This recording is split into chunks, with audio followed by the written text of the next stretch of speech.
How can you go somewhere if you don't know where you're trying to go and what you're trying to achieve? I always like to say that the secret to success is doing a lot of little things consistently over a long period of time. Like, people see the headline, the 50, Yeah. but they don't realize there was a decade that went into that. Of training and building up to it? Everything, you know, you can only get so physically fit for a challenge, and then at that point in time, your mind and your body have to come into alignment, and then the mind takes over.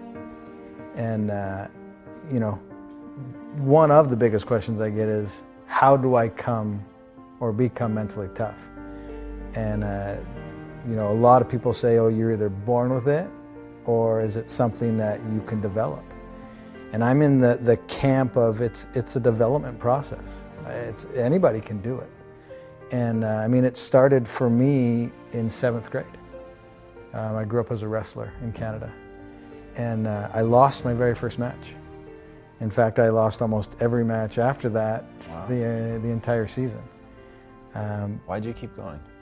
Yeah, I just, you know, I'm the type of person that I don't love to be defined by those moments. It was like the 5K that I huff, or the 4-mile fun run. I don't like the word fun and run together. But either. Yeah. How many people do you see running around smiling? Yeah. But for me, I don't enjoy those moments to define me, and I wanna overcome that. And so I would wake up and study the sport and show up and you know, you always hear show up early and stay late. And I really did that, and by the time I hit my senior year, I went undefeated. Wow. And it's not because I had any talent, it's because I was willing to show up. And so for me, that's where it starts. Everybody always says I have bad knees. And I say you have bad knees because you don't run. And because that guy right there in that stadium that couldn't get up and walk after his marathon shouldn't have gone on and did what I did. Which means also that I'm not talented or gifted. It was a process that I went through and figured it out. I was obsessed with that not being my defining moment, right? A marathon was the pinnacle of running at the time, and I only gave myself 5 months to get ready for it.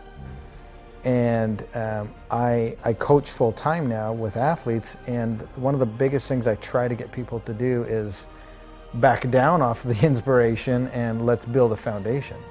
Because having a giant goal is phenomenal, and you should.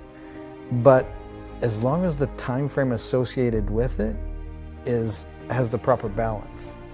Because when I did the first world record, had I had the idea to do 50 consecutive, it still would have been a great goal, but not in that year. I had to go through the process and take my knocks and learn and evolve and grow to get to that point where I could even, you know, toe the line for 50. How much of the learning and growing was your body growing and getting stronger and more capable, and how much was knowing how to deal with what you were going to go through mentally? Yeah, both play a very pivotal role, because the amount of volume that I was doing, it's the smaller stabilizers, ligaments, tendons that don't develop as fast as muscles do. And that's why a lot of people get hurt, because they go too quick with the development of these things. And the muscles will always grow faster than the smaller stabilizers things. And people aren't paying attention to those details. And they just get so excited with the enormity of the journey that they're not paying attention to those small things. And if you overlook those, you're going to get injured and you're going to be sidelined. Mental's obviously huge. And that is the sword that you have to continually sharpen. So again, the goal would have been great in 2010. I wasn't nearly mentally tough enough. I had to go through that process to where I could wake up and do it. It's like a muscle. It's like a cardiovascular system. It's something that you can develop, but it takes time. Confidence builds confidence, and success builds success. And having not taken the right steps, I would have ultimately failed come time for the 50.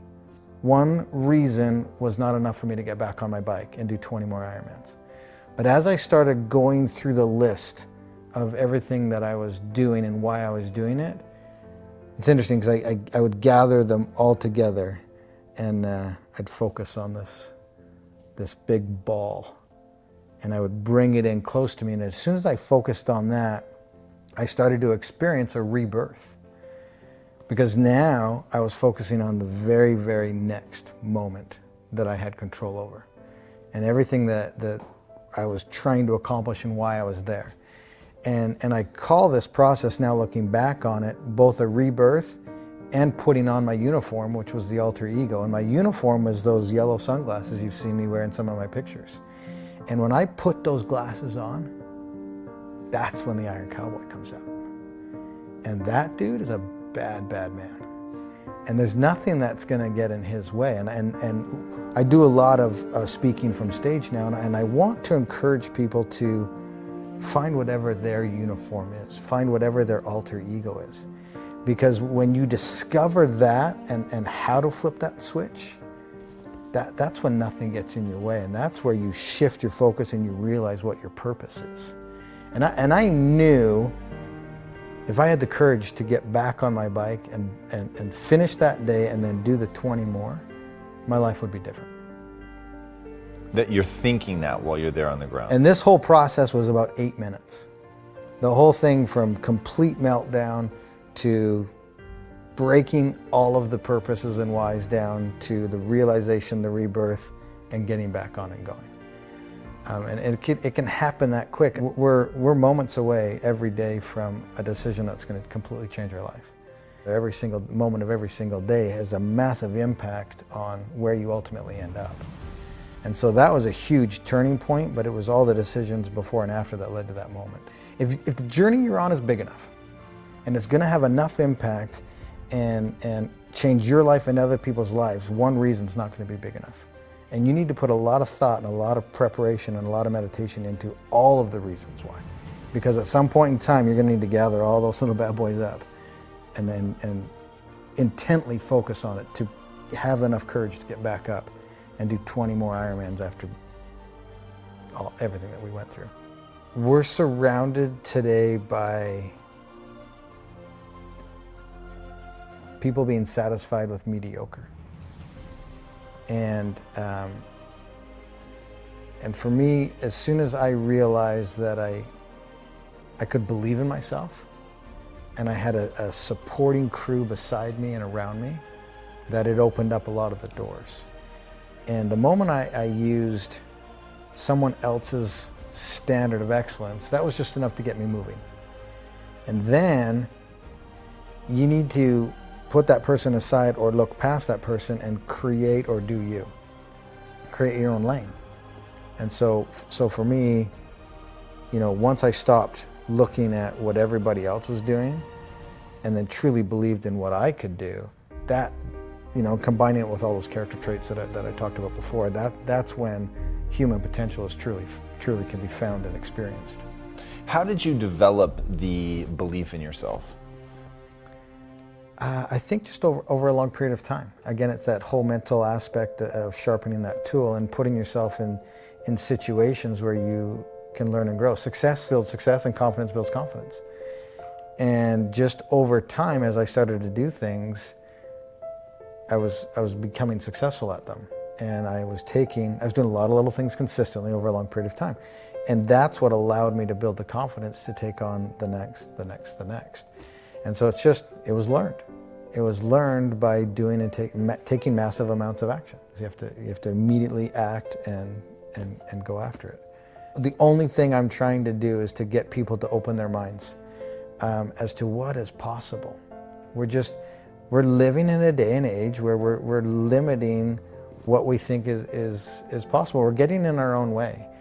And my thing that I want to get people to do, and you've probably heard somebody say it before, but motion creates emotion. The hardest thing to do is start moving, engaging. Once you start to move and engage, you realize two things. One, it's not as scary as you thought it was. And two, you actually start enjoying what you're doing. It was the only thing that was scaring you was the first action. Dude, I'm just like every ordinary dude that's out there. I just have learned to put myself in the game. I've learned to show up every single day. The moment you realize the next step isn't going to kill you, and that next step is the first step to evolving, changing, growing, and learning and becoming literally the best version of yourself, that's the most beautiful thing. It's not going to kill you. And putting yourself in the game, you're giving yourself an opportunity to achieve something that everybody else said was impossible. What do you say, or as a speaker, what do you say to somebody who they don't know what they want? I've got a friend right now who's massively struggling, and it's the exact question I asked him. I said, what do you want? What's your passion? What are you trying to accomplish? He could not answer the question. And so my next question was, this is what you have to do first. You have to find out what you want and where you want to go. Then we can start formulating the plan. You can't formulate a plan and figure out the steps unless you know where you're trying to go. You'll just spin around in circles and probably move backwards. How can you go somewhere if you don't know where you're trying to go and what you're trying to achieve? And here's what people do, is they get dead set on the journey that they want to take, and they're so rigid with how they're going to get there that they don't see the door over here, and they don't see the bend in the river, and they try to cut because they know they're going right here, and they try to cut through. Well, they didn't know at this bend of the river there was a paradise and a picnic waiting for them that would have opened up a door. Maybe their sweetheart was waiting there for them. Don't be so rigid with how you're going to get there, because that's how you're going to discover what your passions are and who's supposed to be on your journey. And that's how truly you're going to discover what your passions are, by showing up every day, digging, grinding, hustle, whatever you want to call it, and being open to all the opportunities. Yeah, for sure. One thing I've learned is I can't change anybody. They have to be in a space and ready to do it and do it for themselves. And so for me to hold somebody to my standard, I think is somewhat unfair. Now, I hate excuses. I hate entitlement. I want to hold people to that standard, but it's not fair because they're on their own journey, and I'm not living from their perspective. Everybody's heart is different.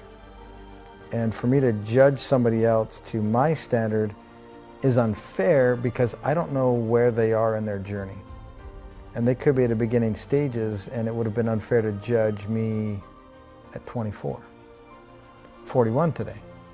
I've learned a lot and I've grown a lot. So my standard at 41 is different than my standard at 24. So if I'm trying to hold a 24-year-old to my standard, probably not realistic.